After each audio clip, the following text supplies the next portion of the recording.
Amazing Top 10. I'm Rebecca Felgate, and try as we may, all people want to talk about right now are the US presidential elections. Still, a lot of people think that Donald Trump will be a disaster. However, a lot of people think that he'll be a savior.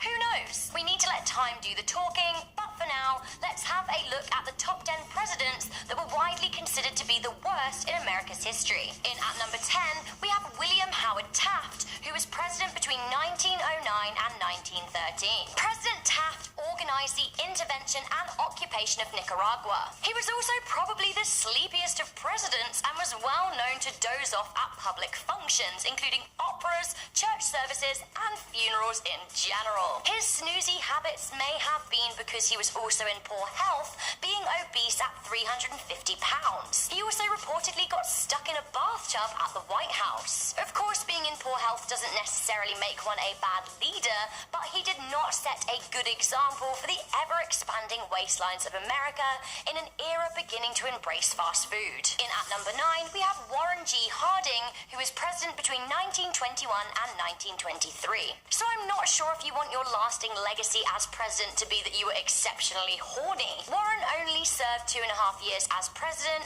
due to his ultimate untimely death from a heart attack aged 57.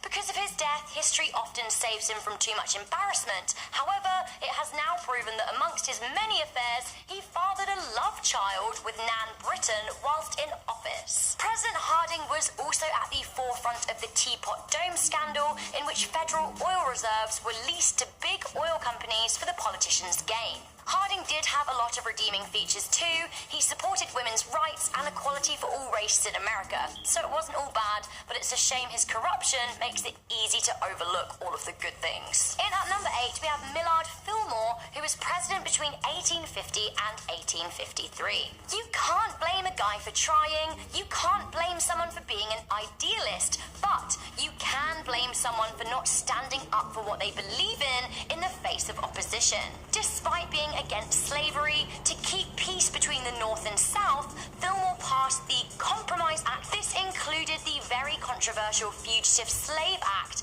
wherein all escaped slaves would be forcibly returned to their masters. This was absolutely brutal, and many considered it to be pandering to the South. Fillmore's actions postponed the Civil War, but did not get rid of the ill feeling on both sides. As he didn't address it, it had the chance to fester over 10 years. Ideally, a good president would address an issue, not delay dealing with them. This is, for example, why climate change is so important right now. In at number 7, we have Franklin Pierce. Pierce was a heavy drinker his whole life and made a string of questionable and often weak decisions. Although a Northerner, he had Southern ideology and was very pro-expansion and slavery. Pierce controversially revoked the Missouri Compromise and even tried to unsuccessfully annex Cuba.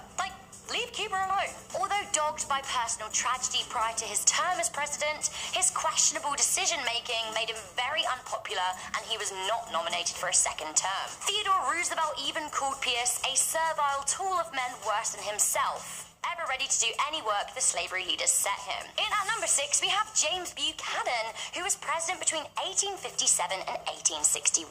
The problem with the 15th president of the United States was he upheld slavery and was willing to go to unconstitutional lengths to make sure it stayed a non-federal debate. In the Dred Scott case, a case where a black slave was being hired out in a free state, Buchanan sympathized with the South and even persuaded Associate Justice Robert Cooper Greer to vote with the Southern justices. Buchanan's pressure on a member of sitting court was not right, and it was not constitutional. On top of his inability to declare freedom for former slaves, he also did nothing about succession.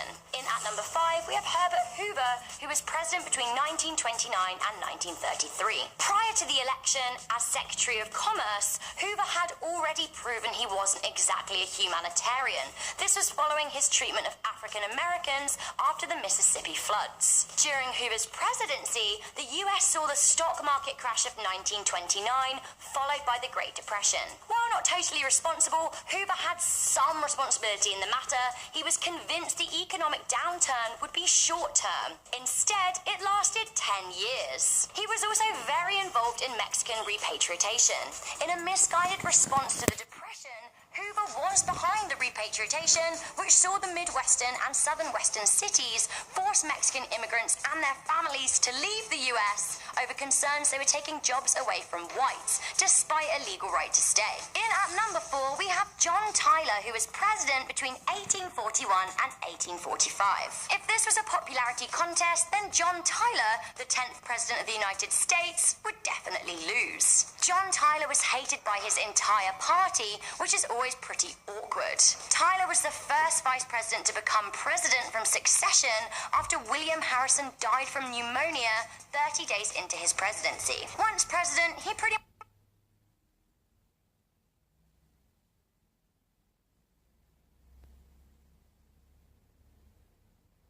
much went against everything his party stood for, including the National Bank. He fought an impeachment attempt and all but one of his cabinet quit. He was also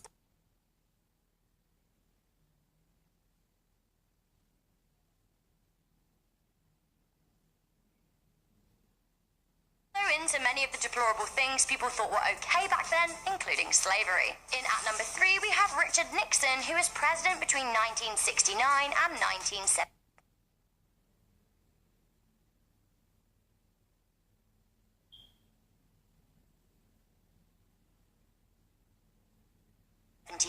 The 37th President of the United States, Richard Nixon, was the only president in history to resign. He did so because he did not want to face his impeachment trial,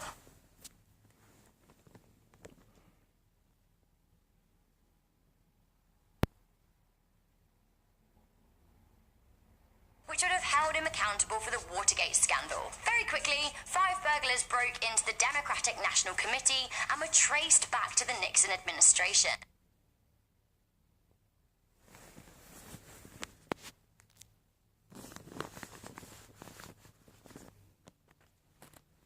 A Senate committee discovered that Nixon had various recording equipments and was recording some private conversations in the White House. The tapes were released to the Supreme Court,